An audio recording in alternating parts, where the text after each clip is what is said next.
Yes, oh. So interesting.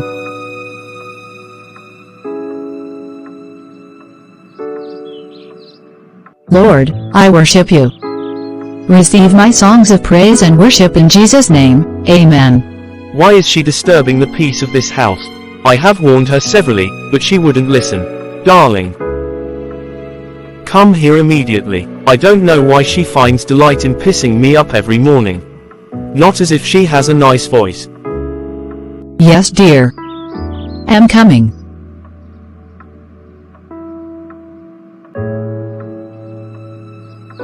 My dear, can you stop humming already? It's so distracting. I'm sorry, my dear. I didn't realize it was bothering you. Since you've always complained of this, that was why I choose to stay in the bedroom. It's just that I love singing to the Lord while I work. Singing to the Lord, that was how you sang and destroyed this TV set. Till date, that song hasn't replaced this set. If you want to communicate with God, just pray. All this humming and shouting in the name of singing isn't necessary. Worship through music is also a way to connect with God.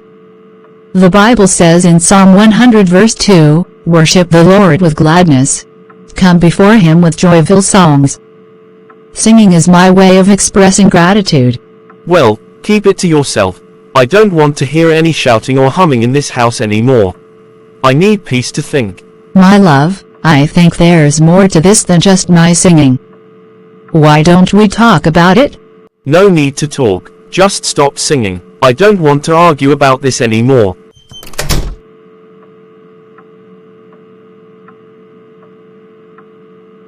God, this is really tearing my family apart. If it continues this way, the outcome may not be pleasant at all to your daughter. Heavenly Father, please make a way where there seems to be no way.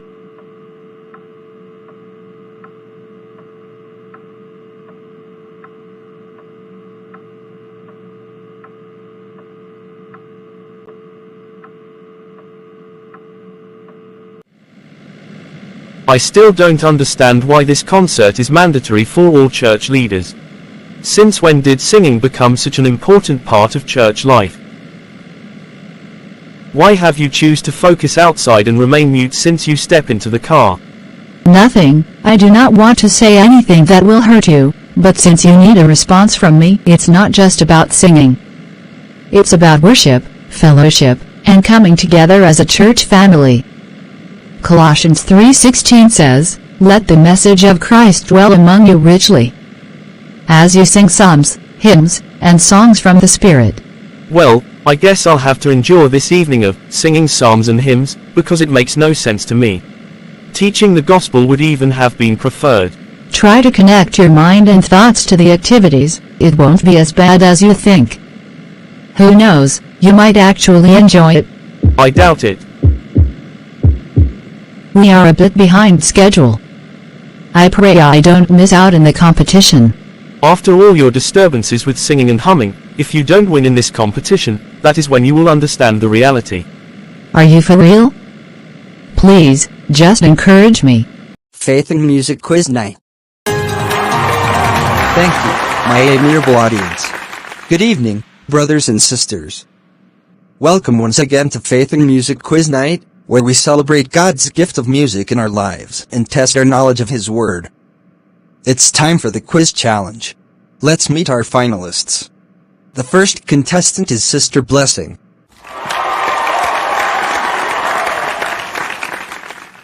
And the second contestant is Brother Josh.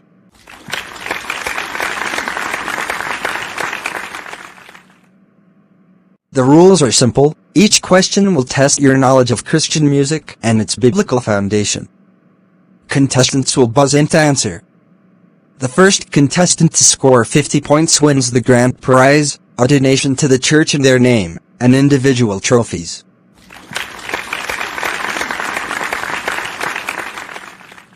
Let's begin with round 1, the importance of music in the church. Here's your first question, contestant 1. According to Colossians 3:16, what role does music play in a Christian's life? It says, Let the word of Christ dwell in you richly in all wisdom, teaching and admonishing one another in psalms and hymns and spiritual songs, singing with grace in your hearts to the Lord. Music is a way to teach, encourage, and worship God. Correct! 10 points for contestant 1.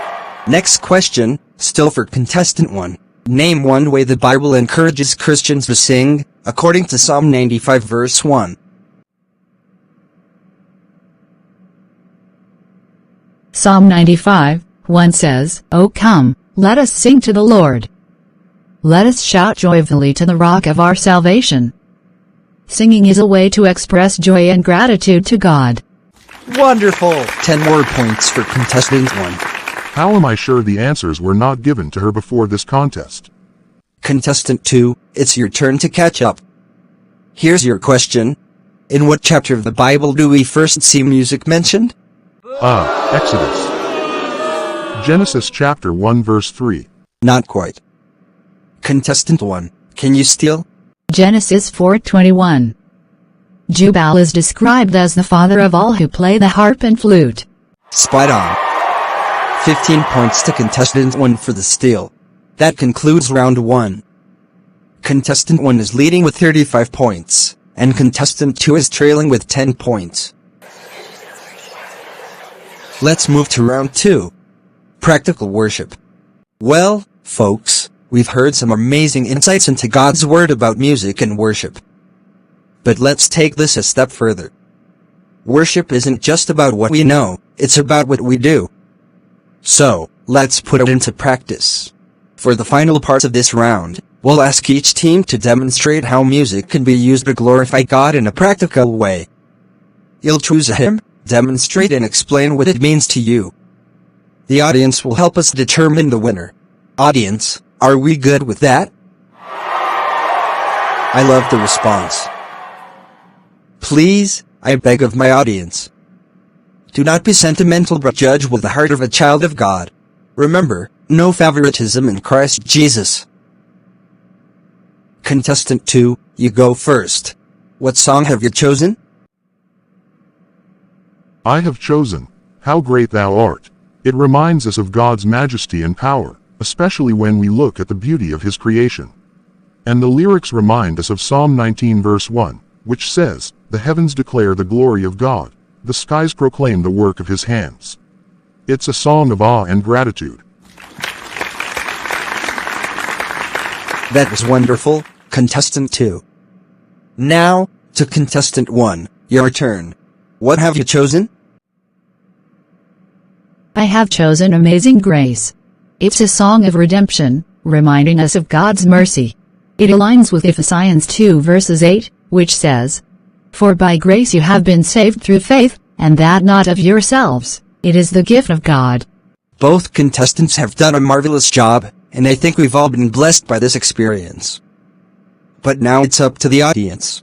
Let's hear your applause for contestant 1. And for contestant 2. Well, it's clear our winner is contestant 1. Congratulations to contestant 1. You'll receive your trophy in a grand style on Saturday, where we will have different dignitaries. But let's not forget the real purpose of tonight. Music is a gift from God, a way to worship Him and encourage one another. Colossians 3 verse 16 reminds us to let the Word dwell richly in us, and that includes singing with grace in our hearts to the Lord. Thank you all for being part of this special evening.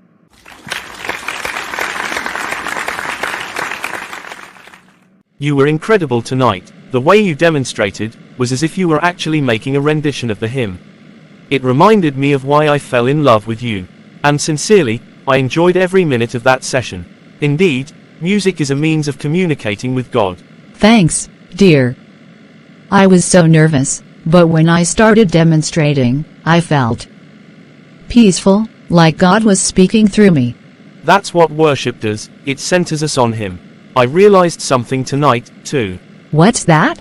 I've been so focused on appearances, on how others see us, and only praying without producing a sound, that I forgot what really matters. Tonight, seeing you up there, I understood that your heart for God is what matters most, not the little mistakes or the way others might judge. I've been so worried about letting you down. But tonight reminded me that our marriage is like worship. It's about giving our best to God and to each other, no matter what others think. You didn't let me down. If anything, you lifted me up tonight. I owe you an apology. An apology? For what? For the way I've treated you about your singing, about worship. I'm sorry if I've been hard on you about things that don't matter. I never really understood why it was so important to you until tonight. What changed your mind? During that first hymn rendition, when everyone sang together, something happened. I felt something I haven't felt in a long time. Peace, joy, like God was speaking to me through the music. That's the power of worship, dear. It's not just singing. It's connecting with God on a deeper level. Psalm 95:1 says, "Come, let us sing for joy to the Lord. Let us shout aloud to the rock of our salvation." I see that now. I've been so stubborn, so quick to dismiss what matters to you, and to God. It's okay. We all have things to learn. What matters is that you're open to growing and understanding. Thank you for being patient with me. I'll never dismiss your humming again. In fact, I will even join you next time. Now that would be a miracle.